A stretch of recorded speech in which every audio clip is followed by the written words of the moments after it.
The morning sky over the English Channel was gray and heavy with clouds. Captain James Riley sat in the cockpit of his B-17 Flying Fortress, watching the French coastline appear through the mist.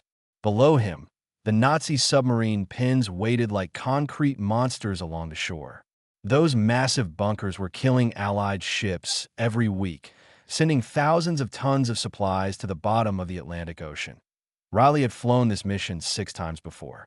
6 times they had dropped bombs on these same targets. 6 times they had missed. Today had to be different. The war was not going well in early 1943. German U-boats were sinking supply ships faster than America could build them. If the submarine bases kept operating, the war effort would fail before it really began. The bombardier's voice crackled through the intercom.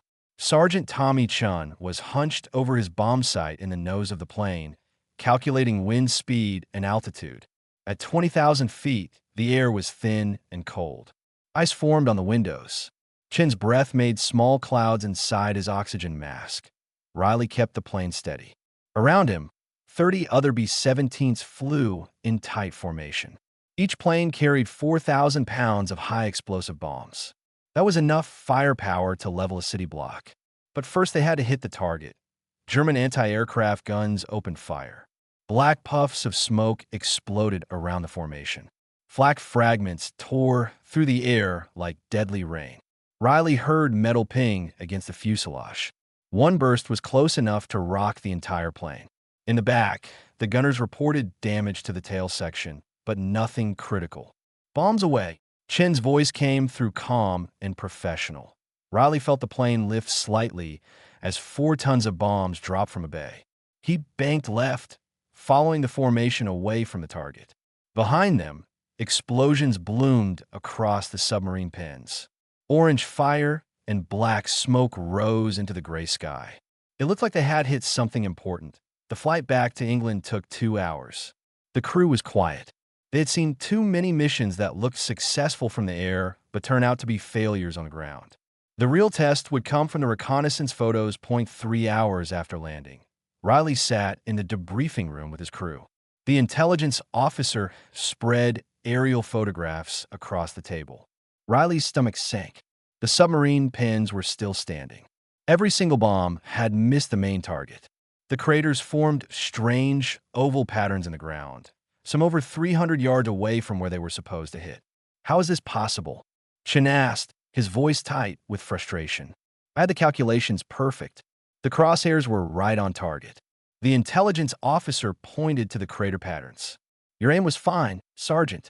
The problem is what happens after the bombs leave the plane. Look at these craters. They are not circular. They're stretched out like eggs. That means the bombs are tumbling through the air instead of falling straight down. Riley leaned closer to study the photos. The officer was right. Every crater showed the same pattern. The bombs were spinning wildly as they fell, hitting the ground at wrong angles and landing far from their aim points. Every crew is having this problem, the intelligence officer continued.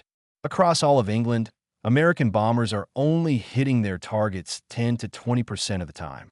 We are losing planes and men on every mission, but we are not doing enough damage to matter. The room fell silent. Riley thought about the crews that did not come back from today's mission. 3 B-17s were shot down over the target.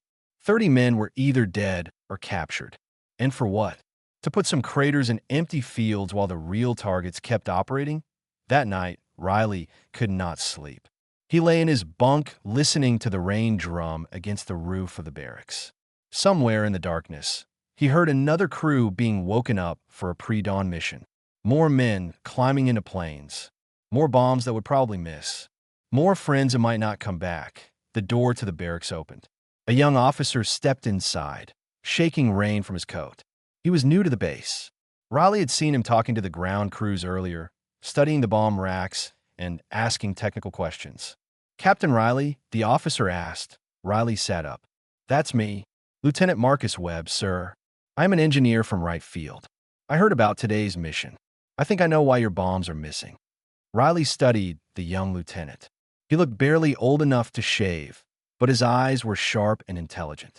Everyone knows why. The bombs tumble. We have known this for months. Yes, sir, but I think I know how to fix it.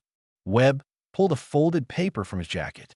Even in the dim light, Riley could see it was covered with diagrams and calculations. It is going to sound crazy, but I need you to trust me. We can triple your accuracy, maybe better. Riley swung his legs out of the bunk. Ow! Webb smiled, but it was not a happy smile. It was the smile of someone who knew they were about to say something that would change everything. We're going to drop the bomb sideways. The words hung in the air like a challenge. Riley stared at the young engineer, trying to decide if this was a joke or if the man was actually serious. Outside, the rain kept falling. Somewhere in the channel, German submarines were leaving their pens to hunt Allied ships. And in this small barracks in England, an idea was being born that would change the way wars were fought. Riley took the paper from Webb's hand and studied the diagrams. They made no sense at first. Bombs mounted horizontally instead of vertically. Special release mechanisms. Calculations about spin and gyroscopic stability. It looked like something from a science fiction story, not a real solution to a real problem. But Riley had seen the photos. He had watched good men die while their bombs missed by hundreds of yards. He had felt the frustration of doing everything right and still failing. If this crazy idea had even a chance of working, he had to try. Tell me everything, Riley said. Webb sat down on the opposite bunk and began to explain. Outside, the rain turned to sleet. The war continued, and somewhere in the mathematics and physics of falling objects, a revolution in aerial warfare was taking shape. The hangar was packed with over 200 men. Pilots, bombardiers, navigators, and gunners from 6 different bomber squadrons filled every available space. Some sat on crates of spare parts. Others leaned against the massive wheels of AB-17. Everyone wanted to hear what the young engineer had to say. Lieutenant Marcus Webb stood on a wooden platform at the front of the hangar. Behind him, a blackboard was covered with diagrams and equations. Next to the blackboard, a bomb rack had been modified with strange horizontal mounting brackets. A practice bomb lay sideways on the rack, looking completely wrong to every experienced eye in the room. Webb cleared his throat. The crowd quieted. Gentlemen, I know what you are thinking. This looks insane. But I need you to listen with an open mind because what I am about to propose could save your lives and win this war. Captain Riley stood near the back, his arms crossed. He had spent half the night reading Webb's technical papers. The science made sense on paper, but real bombs dropped from real planes were different from calculations in a lab. Webb picked up a football from the platform and held it up. When you throw this football, it spins. The spin keeps it stable in the air. It flies straight and true. But if you throw it without spin, it tumbles and wobbles. The same thing happens with bombs. He pointed to a standard bomb mounted vertically on a regular rack. When we drop bombs the normal way, they immediately start tumbling. Air pressure hits them from different angles. The nose goes up, then down, then sideways. By the time the bomb reaches the ground, it could be pointing in any direction. That is why we get those oval craters instead of direct hits. A bombardier near the front raised his hand. So why not just add fins to stabilize them? Good question, Webb replied. Tail fins would work, and we're developing them. But it takes months to design proper fins, test them, manufacture millions of them, and attach them to every bomb in the inventory. We need a solution now, not next year. Webb walked over to the sideways mounted bomb. This is the temporary solution. We mount the bombs horizontally on modified racks. When they release, the way they drop causes them to spin like that football. The gyroscopic effect keeps them stable. They cut through the air instead of tumbling through it. The hangar erupted. Men shouted questions and objections. Some laughed outright. Riley heard someone behind him say, "That kid has lost his mind." A veteran pilot stood up. What about the weight distribution? If the bombs are sideways, the plane is going to fly differently. We could lose control during the bomb run. Webb nodded. We tested that. The weight difference is minimal, only a few degrees off center. Pilots can compensate easily. I have flown 3 test missions myself. Well, if a bomb gets stuck, another voice called out. A bomb jammed sideways in the bay could tear the plane apart during landing. That is a risk, Webb admitted. We have added backup release mechanisms and manual override controls. But yes, there is risk. There's always risk. Chun, Riley's bombardier, spoke up. What about release timing? Our calculations are based on vertical drops. If the bombs are spinning horizontally, the aerodynamics are completely different. Webb's expression grew serious. You are absolutely right, Sergeant. The bombardiers will need to learn new approach angles and release points. It is not a huge difference, maybe half a second in timing, but it has to be precise. That is why we need experienced crews to test this first. He pulled down a sheet covering a chart behind him. The chart showed test results from the Scottish Highlands. We have done 50 test drops with no enemy fire, no combat conditions. The accuracy improved from an average of 15% hits to 65% hits. That is more than 4 times better. The room grew quieter. Numbers like that could not be ignored. Riley watched the faces around him change from skepticism to cautious interest. These men knew what 15% accuracy meant. It meant flying the same mission over and over. It meant losing friends to accomplish nothing. It meant the war dragging on for years. The base commander, Colonel Harrison, stood up from where he had been watching in the corner. Lieutenant Webb, I have read your reports. The science is sound, but science on paper and combat operations are two different things. We need a combat test. Webb nodded. Yes, sir. That is why I am here. Harrison turned to face the assembled crews. I am authorizing one squadron to fly the first combat mission with a modified bomb racks. Volunteers only. No one will be ordered to fly with experimental equipment.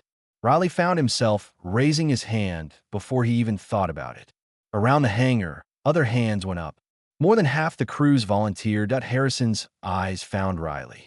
Captain Riley, your crew has the most experience with the submarine pen targets. You will fly the first mission. Report to the modification bay at 0600 tomorrow. Your plane will be ready in 3 days.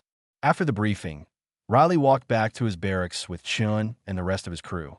The bombardier was quiet, studying a small notebook filled with calculations. Can you do it? Riley asked. The new timing and angles?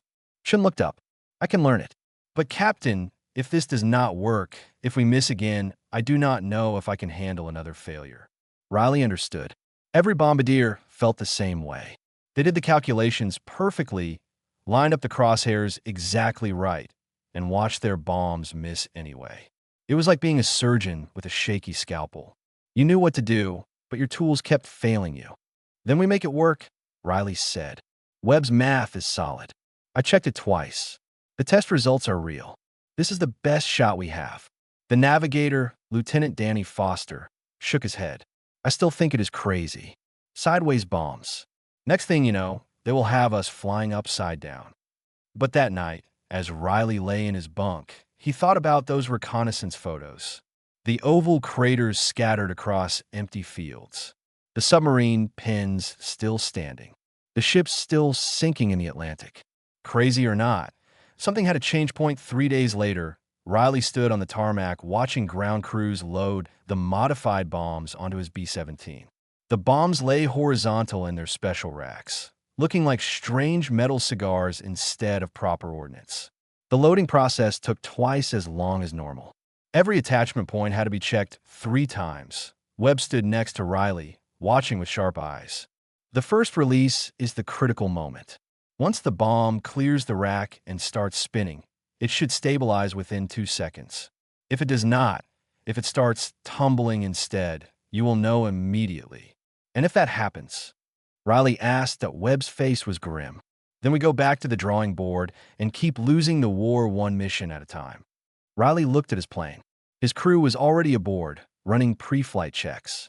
Somewhere across the channel, a German ball bearing factory was operating at full capacity, producing the precision parts that kept Nazi tanks and planes running. Tomorrow morning, Riley and his crew would try to destroy it with bombs dropped sideways. The whole idea still sounded completely insane, but maybe Riley thought insane ideas were exactly what this war needed. The engines roared to life at 0430 hours. Captain Riley sat in the cockpit of his B-17, running through the pre-flight checklist one more time. Behind him in the bomb bay, 16 bombs lay horizontal in their modified racks. The ground crew chief had signed off on the installation, but his hands had been shaking when he did it. Nobody wanted to be responsible if something went wrong. Chen's voice came through the intercom. Captain, I have rechecked the calculations 4 times. The new release point is 800 yards closer to the target than normal. The timing is going to feel wrong, but I need you to trust me. I trust you, Tommy, Riley replied.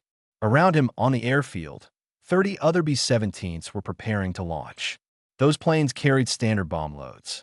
Riley's plane carried the experiment that could change everything or prove to be a deadly waste of time. Lieutenant Webb stood near the runway, watching as Riley's plane taxied into position. The young engineer had not slept in 2 days. He had spent every hour checking and rechecking the modifications, running calculations, preparing for every possible failure point. Now there was nothing more he could do except watch and hope. The takeoff was smooth. The modified bomb racks did not affect the plane's handling as much as some pilots had feared. Riley brought the B-17 into formation with the other bombers and turned east toward Germany. Below them, the English Channel was dark and cold. Dawn was still an hour away. The flight across France was tense. Chun kept testing the new release mechanisms, making sure everything moved freely. The bombs had to drop cleanly all at once. If even one bomb stuck in the sideways position, it could throw off the entire plane's balance during the flight home. German fighters appeared over the French countryside just as the sun was rising. Focke-Wulf 190s came screaming out of the clouds, their guns blazing. The formation tightened up. The B-17 gunners opened fire, filling the sky with tracer rounds that a fighter made a head-on pass at Riley's plane. Bullets stitched across the nose, missing Chun by inches. The bombardier kept his position, hands steady on his instruments. Another fighter attacked from below, and Riley felt bullets punch through the fuselage. The tail gunner reported hits to the tail section, but nothing critical. Not yet. The formation pressed on. 2 B-17s fell out of formation, one with an engine on fire, another losing altitude fast. Riley counted the chutes and saw only 4. That meant 6 men were going down with those planes. 6 more names added to the list of casualties that grew longer every day. The German fighters broke off as the bombers approached the target area. Now the anti-aircraft guns took over. Flak bursts filled the sky like deadly black flowers. The explosions were close enough to rock the plane from side to side. Riley gripped the controls and forced the B-17 steady. Chen needed stability for the bomb run. Target in sight. Chen's voice was calm despite the chaos. Beginning approach. Riley could see the ball-bearing factory below. It was a massive complex of buildings and smokestacks. Intelligence reports said this factory produced 30% of Germany's precision bearings. Without those bearings, German tanks would grind to a halt within weeks. The target was important enough that the Germans defended it with over 60 anti-aircraft guns. Flak burst directly under the left wing. The explosion threw the plane sideways. Riley fought the controls, bringing it back on course. Metal fragments tore through the thin aluminum skin. The co-pilot reported fire in the number 3 engine. Feather 3, Riley ordered. The propeller on the damaged engine locked in place, and the fire extinguisher system kicked in. The flames died, but now they were flying on 3 engines, and the bomb run required steady speed and altitude. 20 seconds to release, Chen called out. The factory was growing larger below them. Riley could see people running on the ground, seeking shelter from the bombs they knew were coming.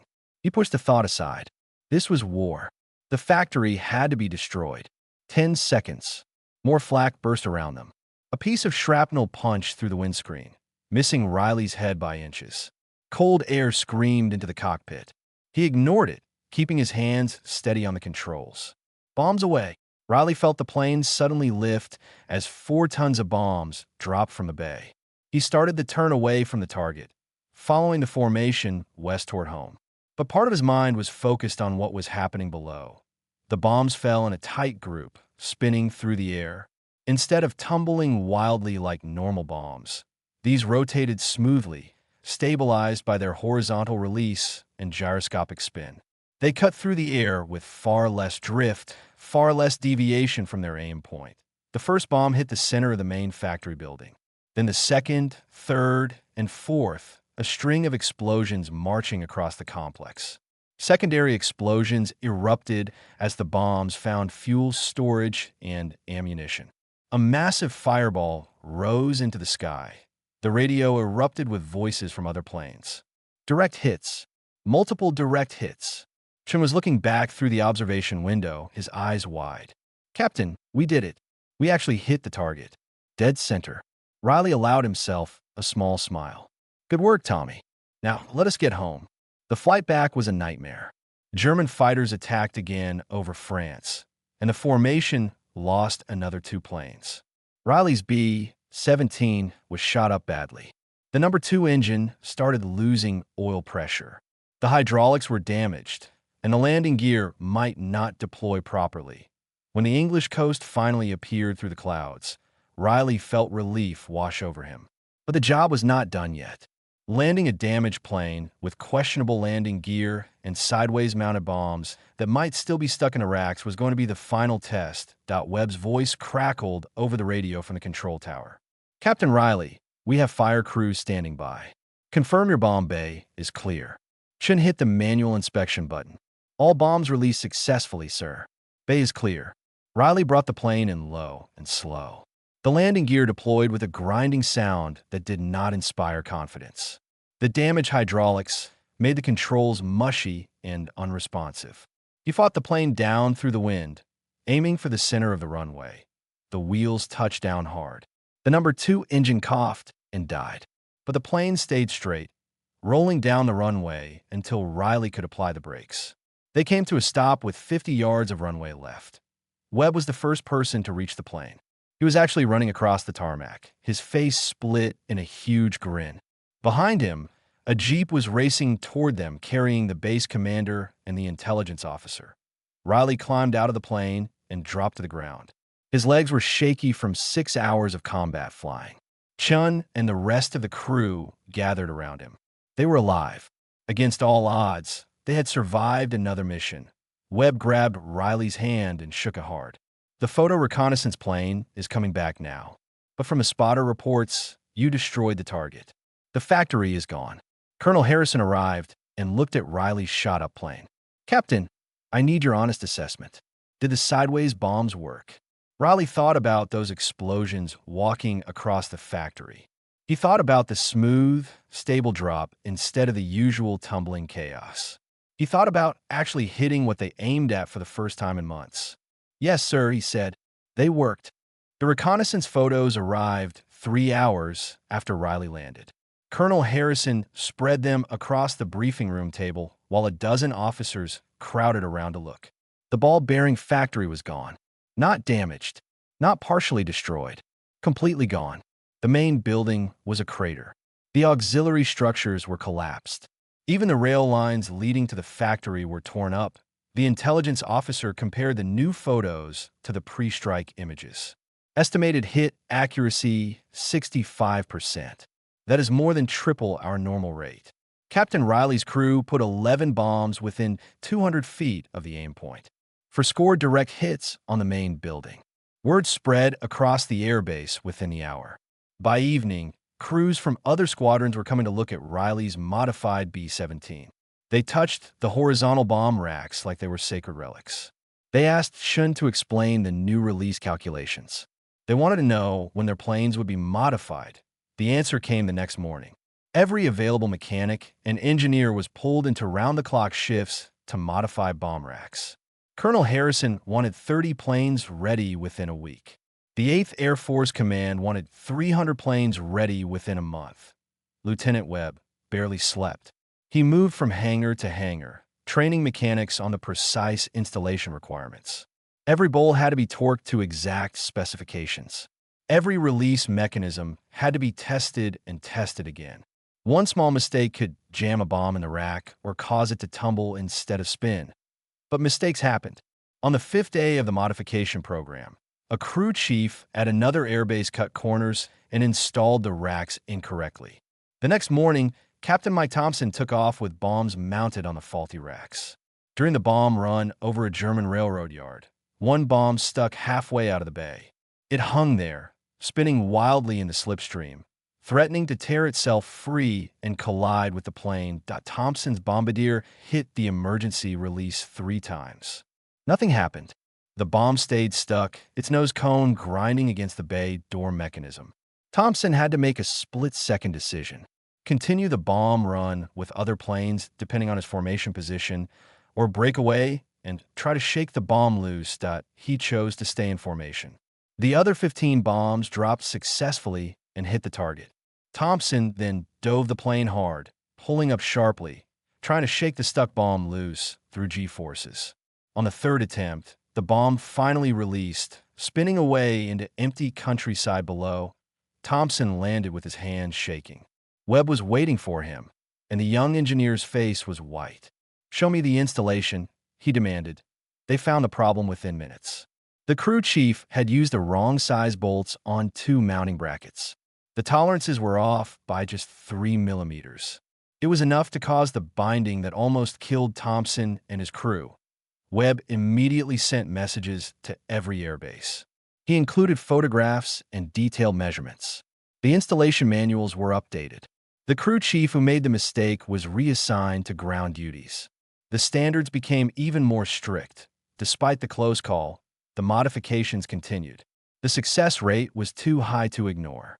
Riley flew 3 more missions with the horizontal bombs. His accuracy remained above 60%. Other modified crews reported similar results. Intelligence analysts calculated that the improved accuracy was having a real strategic impact. Targets that previously required 5 or 6 bombing missions could now be destroyed in 1 or 2 missions. But the Germans were not blind. Their intelligence officers noticed the sudden improvement in American bombing accuracy. They collected unexploded bombs and found the telltale scrape marks from horizontal mounting brackets. German engineers studied the technique and began reporting their findings up the command chain. In Berlin, a Luftwaffe general named Wilhelm Hoffmann read the intelligence reports with growing concern. "If the Americans can consistently hit their targets," he told his staff, "we will lose the industrial war within 6 months. Our factories are not designed to withstand precision attacks." The Germans began adapting. Factories were dispersed into smaller buildings spread over wider areas. Critical machinery was moved underground. Smoke generators were installed to hide targets. But these countermeasures took time, and time was something Germany no longer had in abundance. By November 1943, over 400 American bombers were equipped with the modified racks. The technique had a nickname now. Crews called it spin bombing, or sometimes sideways magic. Whatever they called it, it was working. Riley became an unofficial instructor, teaching bombardiers the precise timing and approach angles needed for maximum accuracy. He flew on missions with new crews, talking them through the calculations in real time over the radio. His hit rate climbed to 70%, the highest in the 8th Air Force, but the human cost remained high. Improved accuracy meant hitting targets harder, but it did not make the planes bulletproof. German fighters still shot down bombers.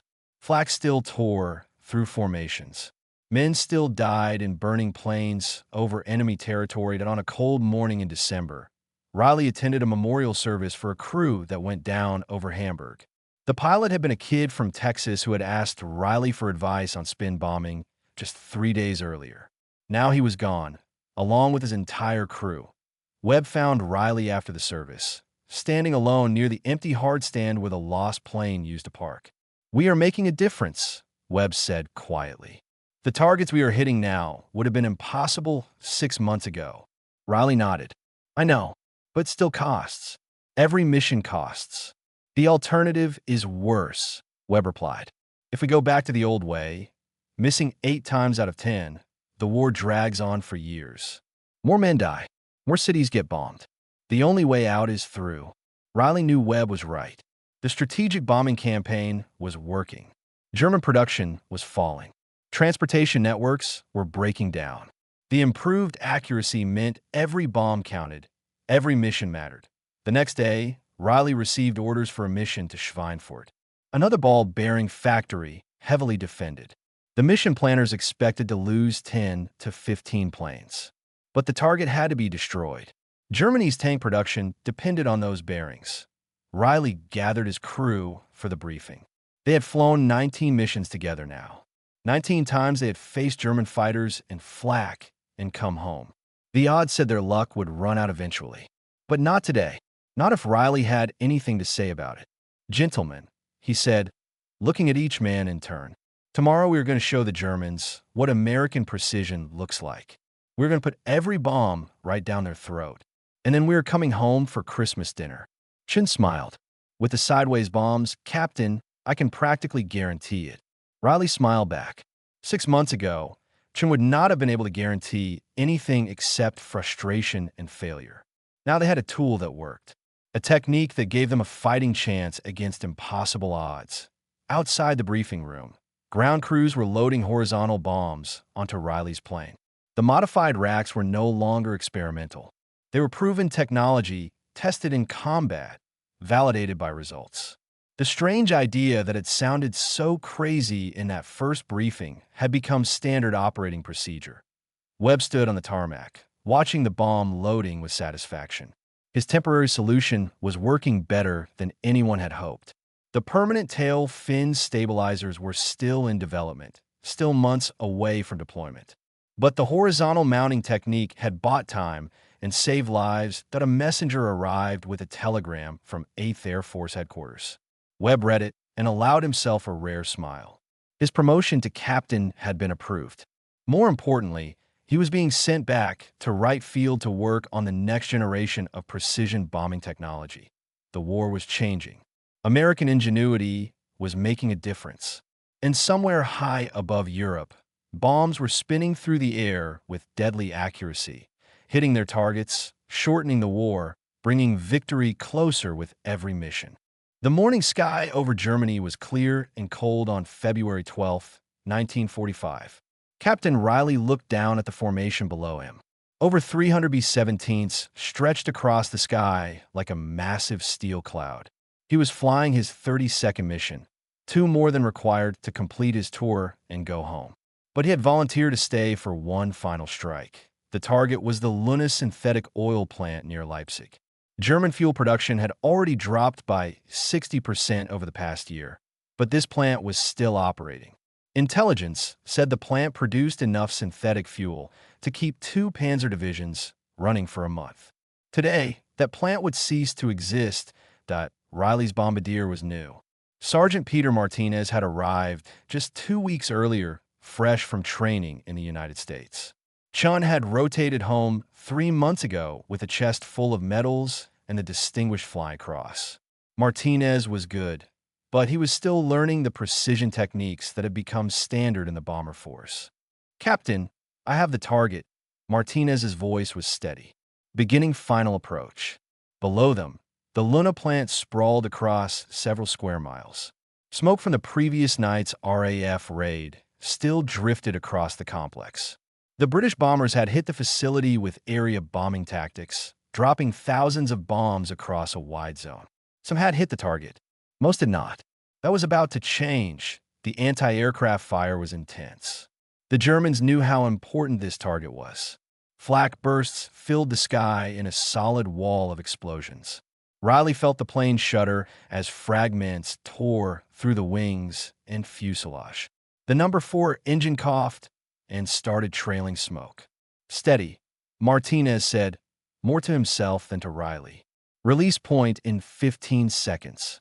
Riley held the controls with hands that no longer shook during bomb runs. He had flown so many missions that combat had become routine. Not safe, not easy, but routine.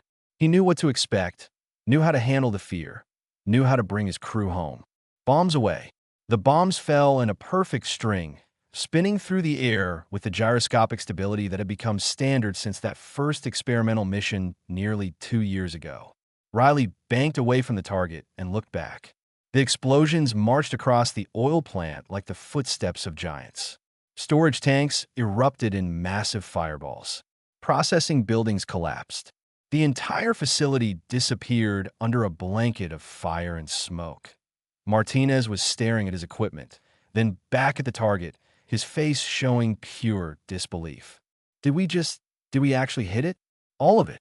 Riley smiled. Welcome to precision bombing, Sergeant. The formation turned west toward England. Behind them, the Luna plant burned. German fuel production dropped another 15% that day. Panzer divisions ran out of gas during their retreat. Fighter planes sat grounded on airfields. The German war machine ground toward its inevitable halt, one accurate bomb at a time. Riley landed at his base in England for the last time. His tour was complete. His crew was alive. Against impossible odds, he had survived 32 combat missions over the most heavily defended territory in the world. As he climbed out of the plane, ground crews gathered to shake his hand and congratulate him. Captain Webb was waiting near the operations building. He wore his new rank insignia and carried orders sending him to right field. The two men shook hands, neither one needing to say much. They had both been part of something bigger than themselves. The permanent fin stabilizers are rolling out next month, Webb said. But the horizontal mounting technique taught us more about bomb aerodynamics than 10 years of peacetime testing could have. You helped prove that unconventional solutions can work. Riley nodded. You save a lot of lives, Marcus, including mine. 3 months later, Germany surrendered. The strategic bombing campaign had destroyed German industrial capacity beyond any hope of recovery. The improved accuracy from spin bombing and later tail fin stabilizers had been a crucial factor. Targets that would have required dozens of missions were destroyed in 1 or 2 strikes. The technique shortened the war by months, maybe years. Riley returned to his home in Minnesota. He tried to resume normal life, but he found himself thinking about those missions, those moments when the bombs spun away and actually hit what they were aimed at. He thought about Chun and the other crew members. He thought about the men who did not come home. One evening in 1947, Riley received a letter from Webb.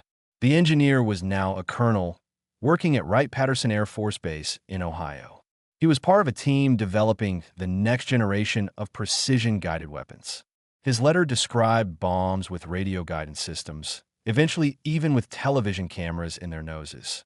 The principles we proved over Germany are the foundation for everything we are building now, Webb wrote. Stability in flight, precision in aim. The technology changes, but the physics remain the same. You and your crew were part of a revolution in warfare.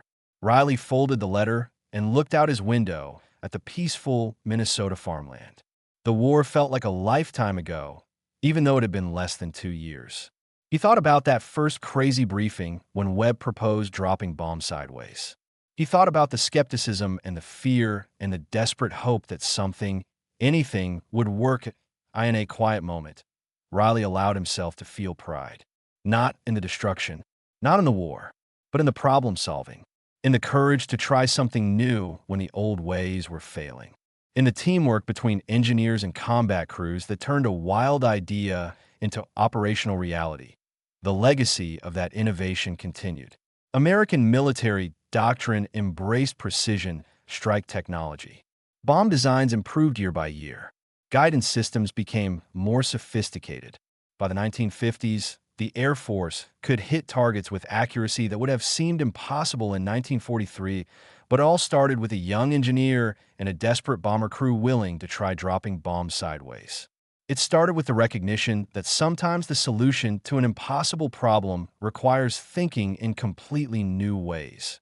Riley never flew in combat again, but he followed the development of military aviation for the rest of his life. He watched as smart bombs and cruise missiles and eventually drone strikes became standard. He saw warfare transform from area bombing to surgical strikes. He saw the accuracy rates climb from 15% to over 90%. And he remembered that morning in 1943 when he first heard the crazy idea. The idea that sounded so insane that most crews laughed at it. The idea that worked when nothing else would. In military academies and engineering schools, instructors would eventually teach about the horizontal mounting experiment as an example of innovative thinking under pressure. The story became legend, sometimes embellished, sometimes simplified, but always centered on the same truth. Desperate times call for creative solutions. Riley passed away in 1989, but his story lived on. His grandson found boxes of photographs and mission reports in the attic. The local historical society created an exhibit. A military historian wrote a book about the development of precision bombing, dedicating an entire chapter to the spin bombing technique. The strange reason American bomber crews started dropping bombs sideways was not magic. It was not luck. It was physics applied creatively by people willing to challenge conventional wisdom. It was the recognition that failure is acceptable only if you learn from it and try something different. The bombs no longer drop sideways. Modern ordnance has sophisticated guidance systems and aerodynamic designs that would amaze the crews of 1943. But the principle remains the same. Precision matters. Accuracy saves lives and shortens conflicts. And sometimes the most important innovations come from the simplest ideas, tested under fire, proven in combat, and refined through courage. High above former battlefields, modern aircraft carry weapons that can strike within inches of their targets. GPS satellites provide guidance. Computer systems calculate trajectories. Pilots train on simulators that would look like science fiction to Riley's generation. But the foundation was laid over 70 years ago by men who learned to drop bombs sideways and changed warfare forever. Their legacy flies on every mission, in every precision strike, in every carefully aimed weapon that hits exactly where it needs to go. The innovation that began as a desperate experiment became the standard for modern warfare, proving that sometimes the craziest ideas are the ones that matter most.